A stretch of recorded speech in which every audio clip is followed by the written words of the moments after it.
U.S. Egg Breakfast and Lunch Restaurant is proud to sponsor this episode of Patriot Plates. Visit us at any one of our 6 Valley locations, family owned and operated since 1986.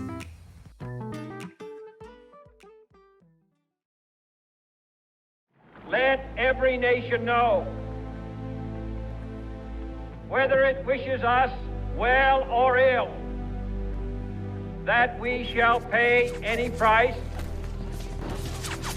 bear any burden, meet any hardship, support any friend, oppose any foe, to assure the survival and the success of liberty.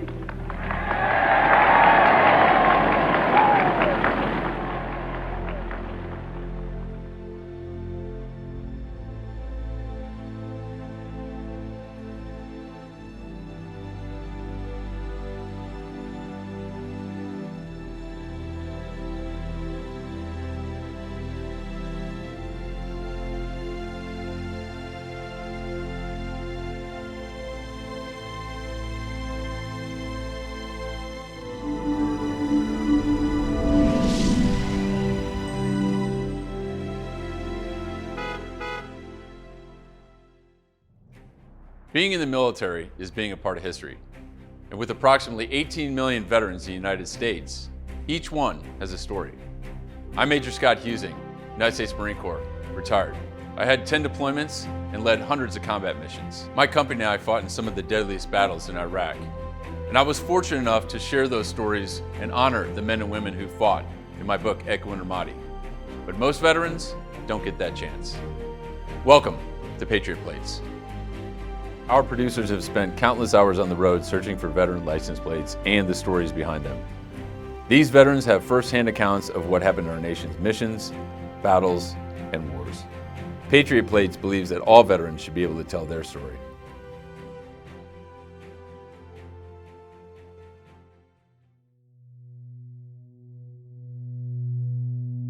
My name is Leonard Samuel Baker. I was born in a small town called Clarksdale, Mississippi, which is about 65 miles south of Memphis, August the 26th, 1922. At 8 years old, I got a paper route, making $1.50 a week, delivering 125 papers a day for 6 days a week. I was an Eagle Scout.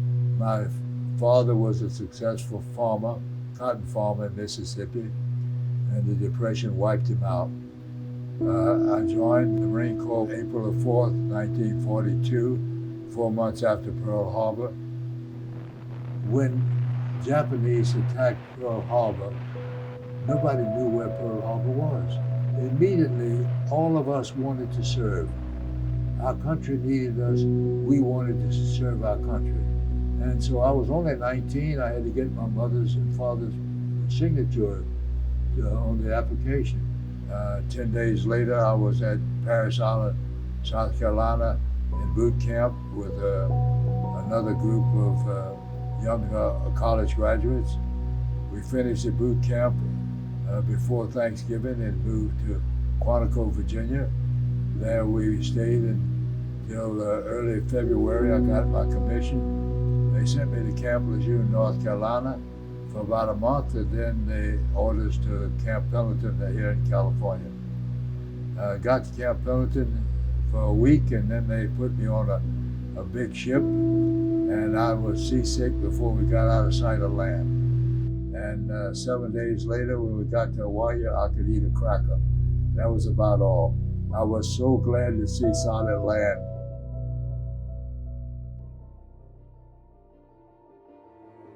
My first assignment was a platoon from the brig, made up of young Marines who had gotten into trouble, and I don't think any of them were over 18. They were young kids from the brig who'd been given a chance to go to combat and erase their record, or they could take a dishonorable discharge.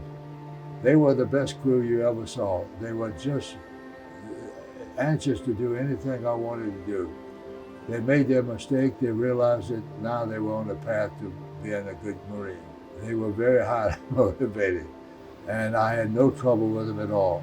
When we got to Guam, about 2 weeks later, I said goodbye to them, and I was assigned to Guadalcanal. I joined the 6th Marine Division, Pioneer Battalion. They had just returned from engagement, and they were just relaxing and remembering those who hadn't made it.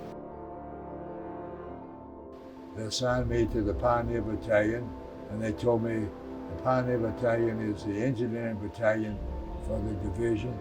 I was assigned to the 3rd Platoon, the C Company, and I never saw my platoon leader for months. I don't know where he was. So I took over the platoon, and I ran them in the morning.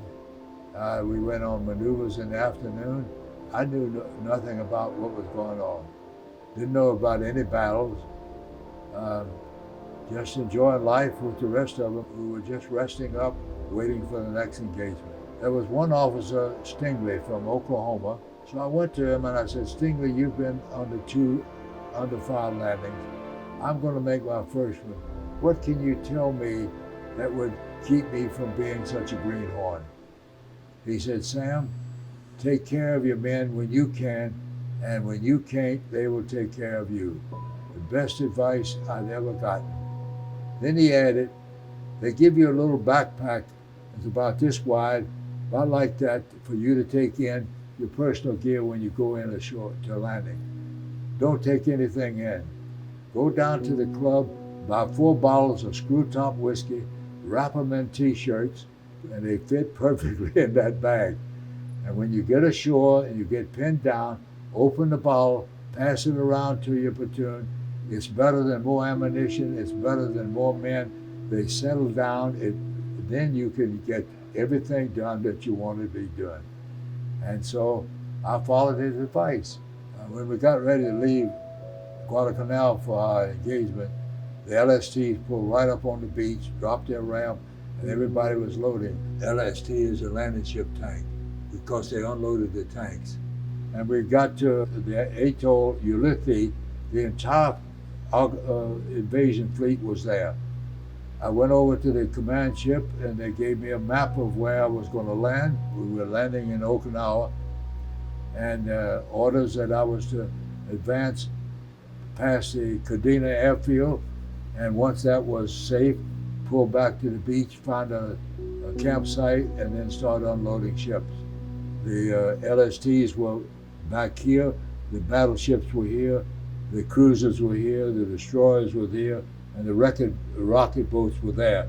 So we would circle, get in and out to make our way, and I took out binoculars and looked, and my sergeant, Andy, said, Lieutenant, what do you see? And I said, I see somebody standing up. He says, light up. I said, Andy, what do you mean? He says, Lieutenant, he'd been on 2 landings. He said, Lieutenant, nobody stands up at this far on the beach. So it was, the Japanese had decided to not to defend the beach, but to regroup in a certain location and put up their strength that way. So we landed, advanced past the Kadena airfield, pulled back, made camp, and at about 11:45, the Army duck units, the ducks, the trucks that could go in the water, came by and gave us a radio, an extra battery, told us how to use it, and we were in business. That afternoon, a Japanese fighter plane landed because he thought the island was still secure. And they waited till he got out of the plane, and they mowed him down. The Marines and the Army landed more people on Okinawa the first day than they landed in Normandy. That's hard to believe, but that's what happened. Because on Okinawa we were on many fronts. But we worked until about midnight. Monday morning I'm barking out orders, and I hear this general voice behind me and saying, Lieutenant Baker. I turned, and that was General Shepard, Major General Shepard. Then I saluted him. The first thing I thought was, how do I look? He said, Lieutenant, how's it going? I said, great, sir. He said, keep up the good work. And I saluted him, he left. We unloaded ships for a month. Then after we had some downtime, I went aboard a Navy hospital ship and asked the chaplain if I could have some sports gear. And we found that we've got a bat, a softball, and a glove. So we had enough to start to play softball. Mind you now, my platoon leader had never shown up. I don't know where he was. And then we got word that they decided to send us to Guam. And we went back to Guam, and we were told we were preparing for the invasion of Japan. We knew that most of their military was no longer in Japan, and but we were going to have to fight civilians. And then the war ended when the atomic bomb was dropped, and it was a celebration. We were all relieved. I went on inactive duty July the 4th, 1946.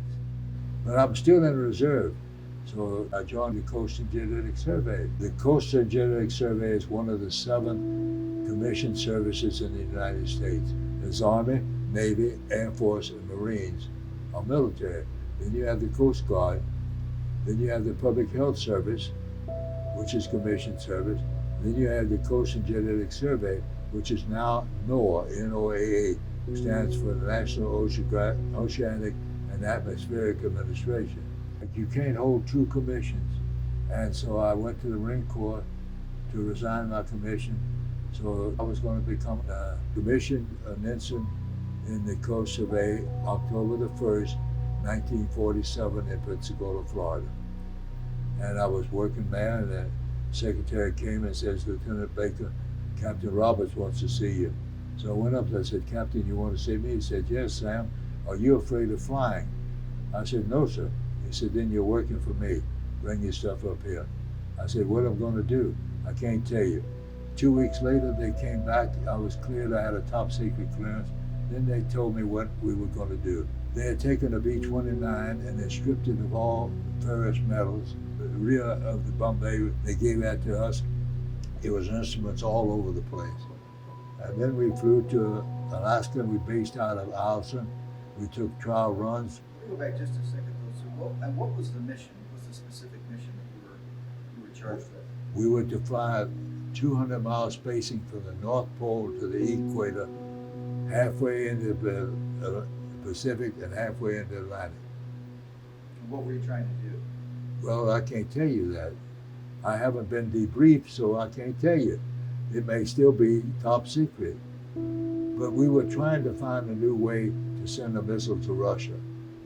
And when we were taking off on the flight over the North Pole, we were loaded.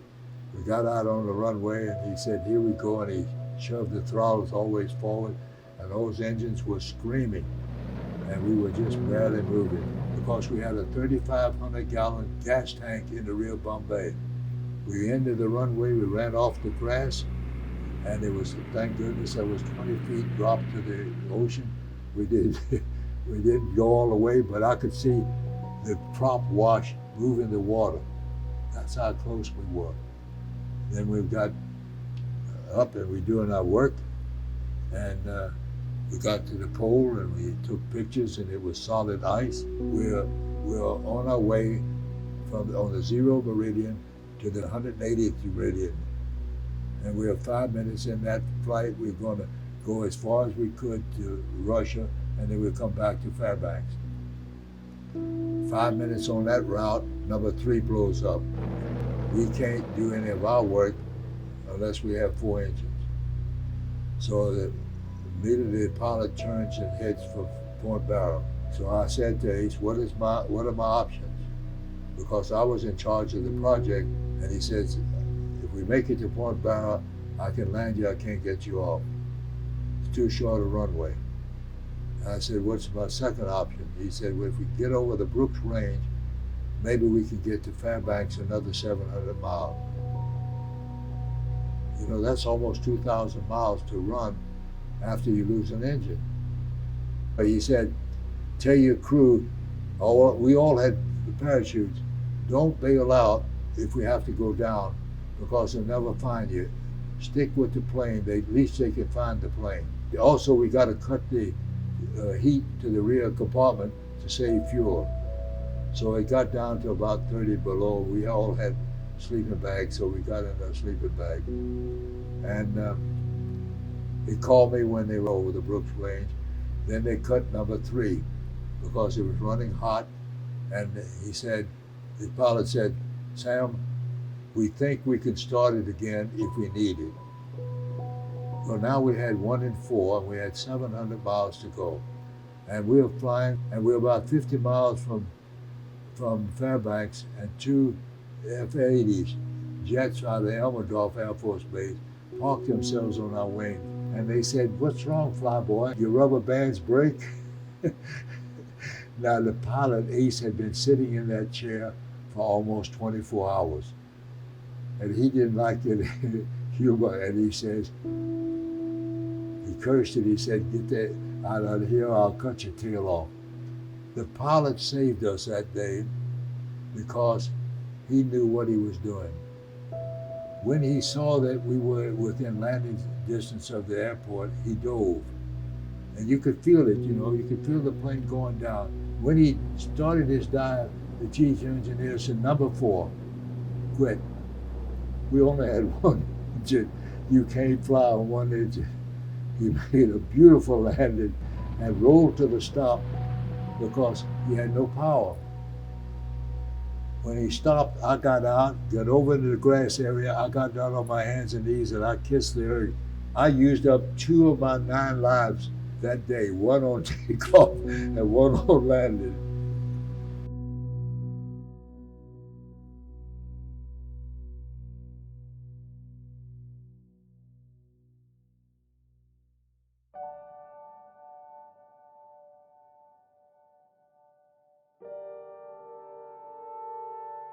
I took the oath of office 4 times. I raised my hand and I swore to the Constitution. My definition of patriotism is that you read the Constitution and you follow the Constitution. It tells you what to do.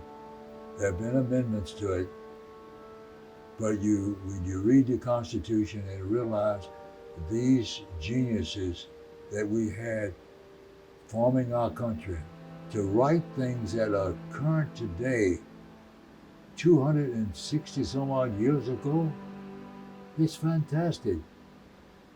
This world needs more love. We need to replace hate with love, and this world would be a much better place. Look at all the people that have died in war. In a foreign cemetery of American soldiers, there's an American on duty 24 hours a day. They're never without an American nearby. Before any president declares war, he should be made to go to Arlington Cemetery and not ride, but walk 8 hours among the tombstones, reading what happened to those people. Then maybe we would have less war.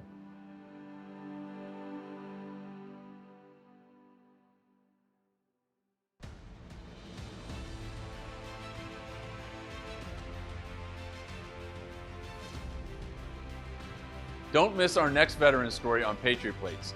Get notified by liking and subscribing below. We want to thank our special sponsors, the Papago National Guard Base and the Arizona Military Museum, under the direction of Colonel Joe Abodili, who made this episode possible. I'm retired Major Scott Husing, hoping that the next time you see a veteran plate, you'll think about the story and the sacrifice that went behind it. Thanks for watching Patriot Plates. One veteran, one story.